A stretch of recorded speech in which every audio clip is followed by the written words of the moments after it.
Hola, ¿qué tal? ¿Cómo están? Bienvenidos nuevamente al curso de parasitología de micro en 4 pasos.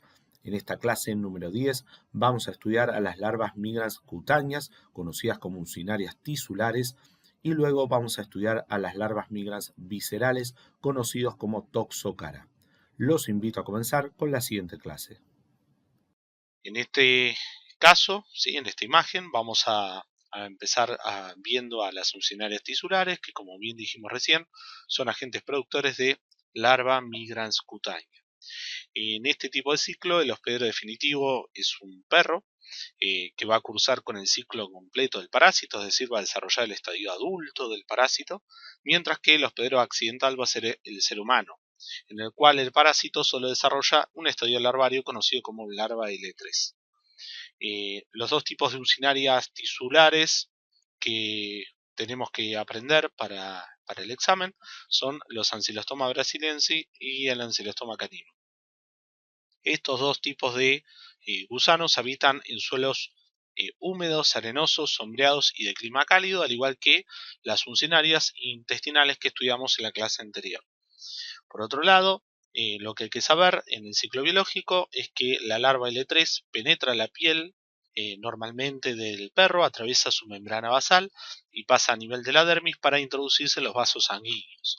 De esta manera, la larva L3 hace un ciclo de luz, llega al pulmón del perro para diferenciarse de L3 a L4 y finalmente las larvas L4 van a llegar hasta el intestino delgado de los perros. En el intestino de los perros se desarrolla el estadio adulto de estos gusanos y comienzan a expulsar los huevos que van a tener que madurar luego en el suelo. Los perros son los únicos hospederos, ¿sí?, definitivos, porque son los únicos que permiten el desarrollo del estadio adulto de este parásito. Por otro lado, cuando los huevos caen en el suelo, estos huevos maduran en el suelo luego de varios días, ¿sí?, siempre y cuando el clima y el suelo sean propicios.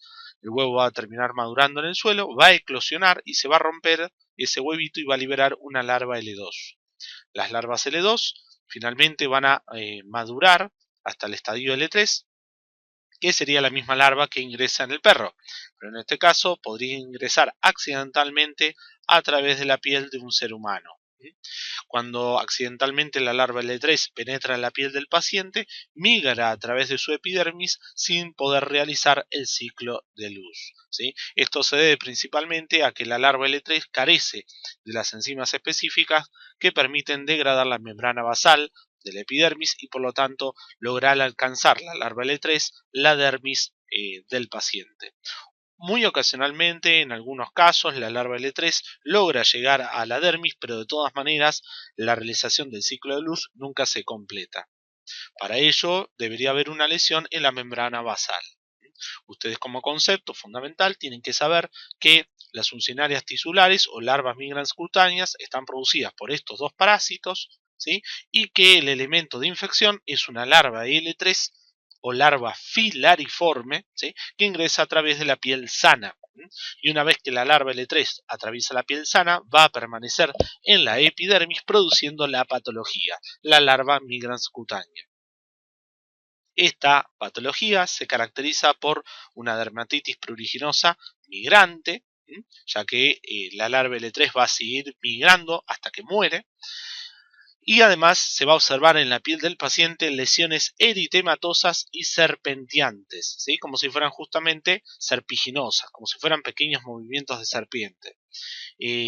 Normalmente las larvas L3 terminan muriendo ya que al carecer, ¿sí?, de cavidad bucal, la larva L3 no se puede alimentar y al no poder realizar el ciclo de luz en los seres humanos, no logra alcanzar el estadio adulto para completar la formación del parásito y alimentarse a través de la mucosa intestinal de la sangre del paciente.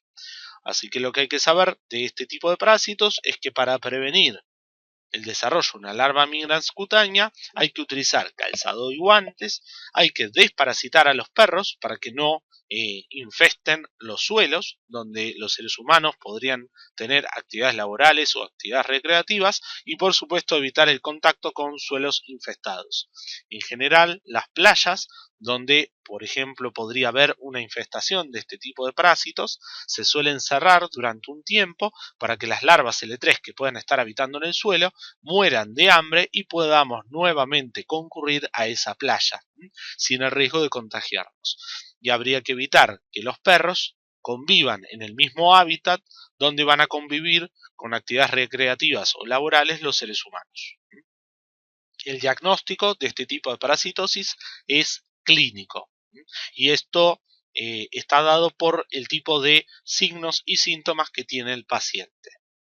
Ojo en el examen con el choice, no confundir Ancylostoma brasiliense o Ancylostoma caninum con el Ancylostoma duodenale, que es una uncinaria intestinal.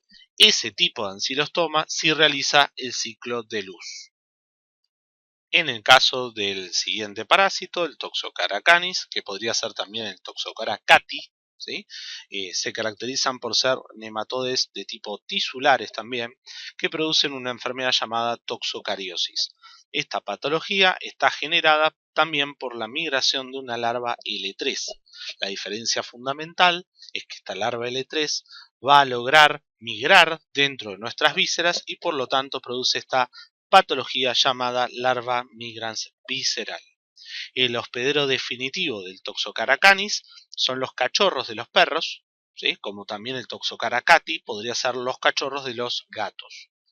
Lo que tiene de característico el cachorro de los perros o el cachorro de los gatos es que hasta la edad de 6 semanas de vida ese cachorro puede presentar un ciclo de luz.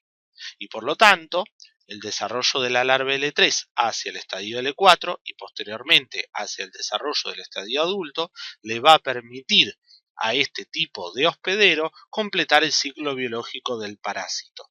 Por eso son hospederos definitivos. Al lograr alcanzar el estadio adulto dentro del intestino, estos parásitos adultos van a expulsar por materia fecal los huevos del parásito. Eso no se ve en los hospederos intermediarios y en los hospederos accidentales.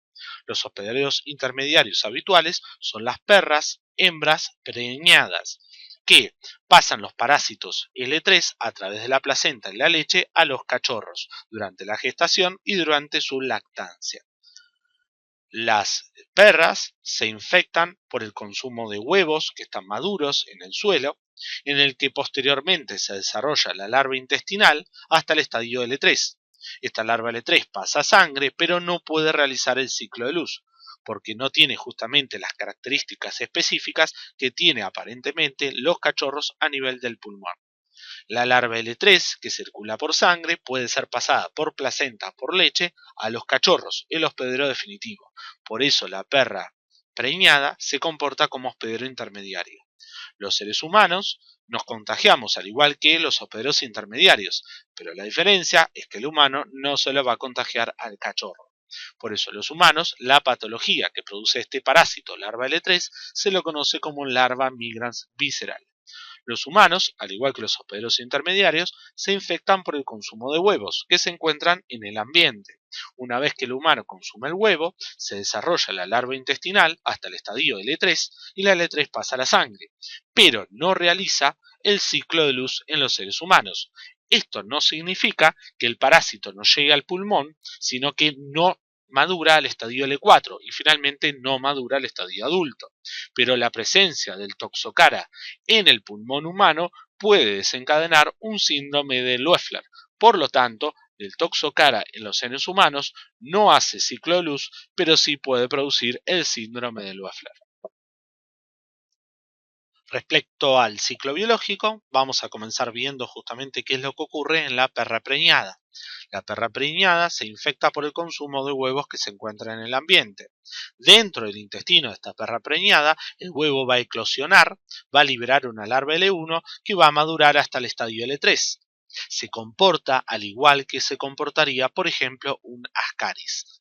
Las larvas L3 van a llegar a la sangre de esta perra preñada y la perra preñada va a contagiar al cachorro pasando la larva L3 a través de la placenta durante la gestación o a través de la lactancia, ¿sí?, del cachorro.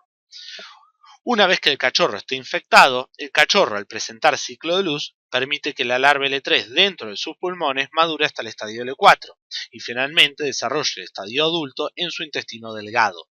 Los huevos van a ser expulsados a través de la materia fecal. Por eso es importante que los cachorros estén desparasitados, ya que como hospedero definitivo pueden contagiar. Los humanos se van a infectar por el consumo accidental de huevos larvados en el ambiente. Tengan en cuenta que los huevos segmentados son huevos no infectantes, son huevos que todavía no están maduros. Los huevos considerados maduros y huevos infectivos son los huevos larvados. Estos huevos larvados van a eclosionar en el intestino del ser humano y van a liberar una larva L1, que va a realizar su muda hasta el estadio L3. La L3 va a pasar a la sangre y finalmente la L3 va a migrar por todas las vísceras generando la enfermedad llamada larva migrans visceral. Los principales tejidos más afectados son el hígado y el pulmón. También se ve que puede comprometer la piel del paciente e incluso también el ojo, generando una toxocariosis ocular. Dato choice para ambas cátedras. Los parásitos más característicos que producen patología en los ojos son el toxocara y el toxoplasma. O sea, los dos toxos producen patologías a nivel ocular. En cuanto a los signos y síntomas de este parásito, por lo general, la mayoría de las veces son asintomáticos, pero en ocasiones puede producir toxocariosis ocular, toxocariosis pulmonar y granulomatosis inespecífica en un montón de órganos de nuestro cuerpo, como por ejemplo los pulmones y el hígado. El diagnóstico de este tipo de parasitosis se puede realizar por fondo de ojos, en el cual se observa la presencia de la larva L3 en la cámara anterior del ojo, o bien la granulomatosis a nivel de la retina. Se puede confirmar también esta parasitosis mediante la técnica de Lisa. La prevención de esta parasitosis se practica mediante la desparasitación de los cachorros.